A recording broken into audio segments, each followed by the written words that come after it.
चलिए सीधे आज के जबरदस्त और एक्शन से भरपूर एक्सप्लेनियर में कूद पड़ते हैं, जहां कुछ बहुत ही आम से दिखने वाले पालतू जानवर अंडरकवर हीरो बनकर दुनिया को बचाते हैं। देखिए, ये कोई आम कहानी नहीं है, ये हाईटेक गैजेट्स, शानदार एक्शन और हमारे घरों में रखी मशीनों के एक भयानक विद्रोह की एक बेहतरीन दास्तान है। फटाफट आज के हमारे एजेंडा पे एक नजर डाल लेते हैं। हम शुरुआत करेंगे जी4 टीम के परिचय से, फिर देखेंगे क्लस्टर स्टॉर्म का मिशन, उनका पेट शॉप में फंसना, वहां से एक धांसू एस्केप, फिर आएगा एक बहुत बड़ा सीक्रेट और अंत में दुनिया को बचाना। तो चलिए शुरू करते हैं। सबसे पहले आते हैं हमारे सेक्शन 1 पर, जी4 टीम का परिचय। आखिर ये एलीट टीम है क्या? इस टीम का स्किल सेट वाकई कमाल का है।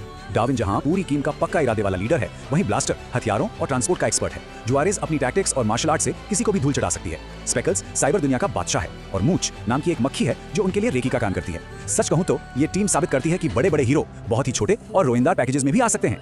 अब यहाँ एक बहुत ही दिलचस्प ट्विस्ट है। इन जानवरों को हमेशा यही लगता था कि उन्हें किसी हाईटेक लैब में जेनेटिकली मॉडिफाई करके सुपर स्पाई बनाया गया है, लेकिन असलियत क्या थी?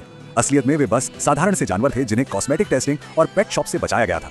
सोचिए, जब उन्हें पता चला होगा कि उनकी कोई सुपर ओरिजिन स्टोरी नहीं है तो उनके आत्मविश्वास को कितनी बड़ी चोट लगी होगी।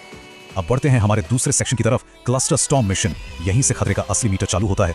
देखिए, सेबर सेंस नाम की जो तकनीक सबको बड़ी मददगार और स्मार्ट लग रही थी, असल में वो एक खतरनाक ट्रोजन हॉर्स थी। ये क्लस्टर स्टॉर्म नाम के एक विशाल नेटवर्क का हिस्सा थी, जिसका मतलब है कि घर का कॉफी मेकर या फ्रिज कुछ भी एक जानलेवा हथियार में बदल सकता था। ये एक ऐसी ग्लोबल तबाही का रास्ता था जिसे बहुत ही चालाकी से छुपाया गया था। इस टाइमलाइन को देखिए, टेंशन कैसे लगातार बढ़ती जा रही है। 48 घंटे के आराम से शुरू हुआ मामला धीरे धीरे सिमटकर 30 मिनट के उस खौफनाक काउंटडाउन तक पहुंच जाता है, जहां पूरी दुनिया के खत्म होने का खतरा एकदम सर पर मंडराने लगता है। और यहाँ हिंदी डबिंग का वो मजेदार फ्लेवर एकदम निखर कर आता है। जब मिशन से लाई गई फाइल गलत निकलती है और FBI अचानक उनकी लैब बंद करने का आदेश देती है, तो ब्लास्टर का ये रिएक्शन, इसका मतलब अब उनका तो बैंड बच गया। उनकी उस वक्त की हताशा को बिल्कुल परफेक्ट तरीके से पकड़ता है। सब कुछ सच में खत्म होता नजर आता है। खैर, अब आते हैं सेक्शन 3 पर, पेट शॉप में फंसे। यहाँ कहानी में एक बहुत ही हास्यास्पद मोड़ आता है। हाईटेक लैब से सीधे एक पेट शॉप में आना, ये इनके लिए एक बहुत बड़ा कल्चर शॉक था। इमेजिन कीजिए, जो टीम दुनिया बचाने निकली है, उसका सामना बक्की नाम के एक टेरिटोरियल हैमस्टर से होता है। बक्की इन सुपर स्पाइस को डराने के लिए एक काल्पनिक लक्ष्मण रेखा खींच देता है। मतलब दुनिया बचाने वाले एजेंट्स को एक हैमस्टर से धमकियां मिल रही हैं। और इसी पेट शॉप में हमारी मुलाकात होती है इस कहानी के असली दिल से, हर्ले। जहां एक तरफ जी4 टीम का पूरा फोकस अपने मिशन पर है, वहीं हर्ले बिल्कुल ठेठ देहाती बोली में बात करता है। उसे कोई दुनिया नहीं बचानी, उसे बस कोई गोद ले ले और उसे एक भाई मिल जाए, यही उसकी दुनिया है। ये कंट्रास्ट सच में बहुत ही प्यारा और मजेदार है।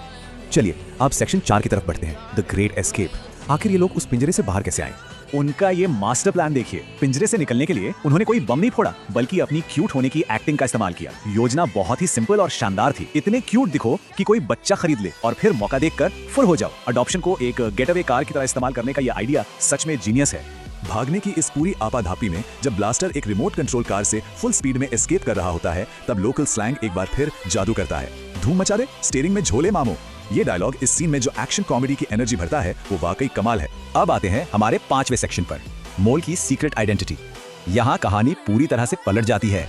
जो स्पेकल सबको लगा था कि कचरे के ट्रक में मारा गया है, वो असल में जिंदा है। और सबसे बड़ा झटका यह है कि वही इस पूरे क्लस्टर स्टॉर्म प्रोजेक्ट का मास्टरमाइंड मिस्टर यांशु है।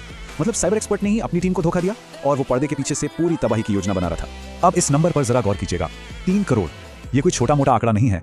जब स्पेकल्स ने इंटरनेट पर सर्च किया कि इंसान उसके जैसे मोल्स के बारे में क्या सोचते हैं, तो उसे 3 करोड़ ऐसे रिजल्ट्स मिले जो बता रहे थे कि मोल्स को कैसे खत्म किया जाए। और इस 3 करोड़ के आंकड़े के पीछे का दर्द तब समझ आता है जब वो कहता है, इंसानों ने आकर हमारा घर उजाड़ दिया।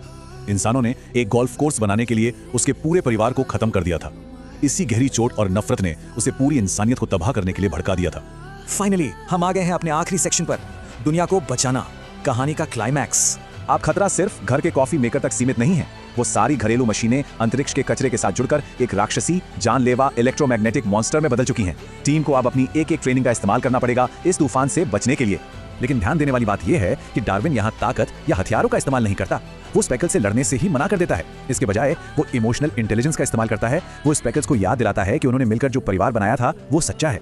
वो डार्विन उसे समझाता है कि इस बदले की आग में वो भी बिल्कुल उन्हीं इंसानों जैसा क्रूर मॉन्स्टर बनता जा रहा है जिनसे वो नफरत करता है।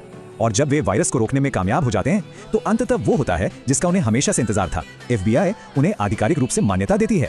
उन्हें उनके ऑफिशियल बैजेस मिलते हैं और वो खिताब मिलता है जिसके वे असल में हकदार थे, स्पेशल एजेंट्स। तो आज के इस एक्सप्लेनियर को खत्म करते हुए हम एक बहुत ही अहम सवाल के साथ आपको छोड़ना चाहते हैं। क्या असली ताकत किसी लैब की जेनेटिक इंजीनियरिंग या हाईटेक गैजेट से आती है? जी नहीं। ये कहानी हमें सिखाती है कि जब कुछ साधारण से जीव एक परिवार की तरह एकजुट होकर खड़े होते हैं, तो वे दुनिया की कोई भी जंग जीत सकते हैं। असली ताकत उन अपनों में होती है जिन्हें हम अपना परिवार चुनते हैं। इसी विचार के साथ आज की ये शानदार चर्चा यहीं समाप्त होती है। ऐसी ही और बेहतरीन कहानियों के लिए हमारे साथ बने रहें।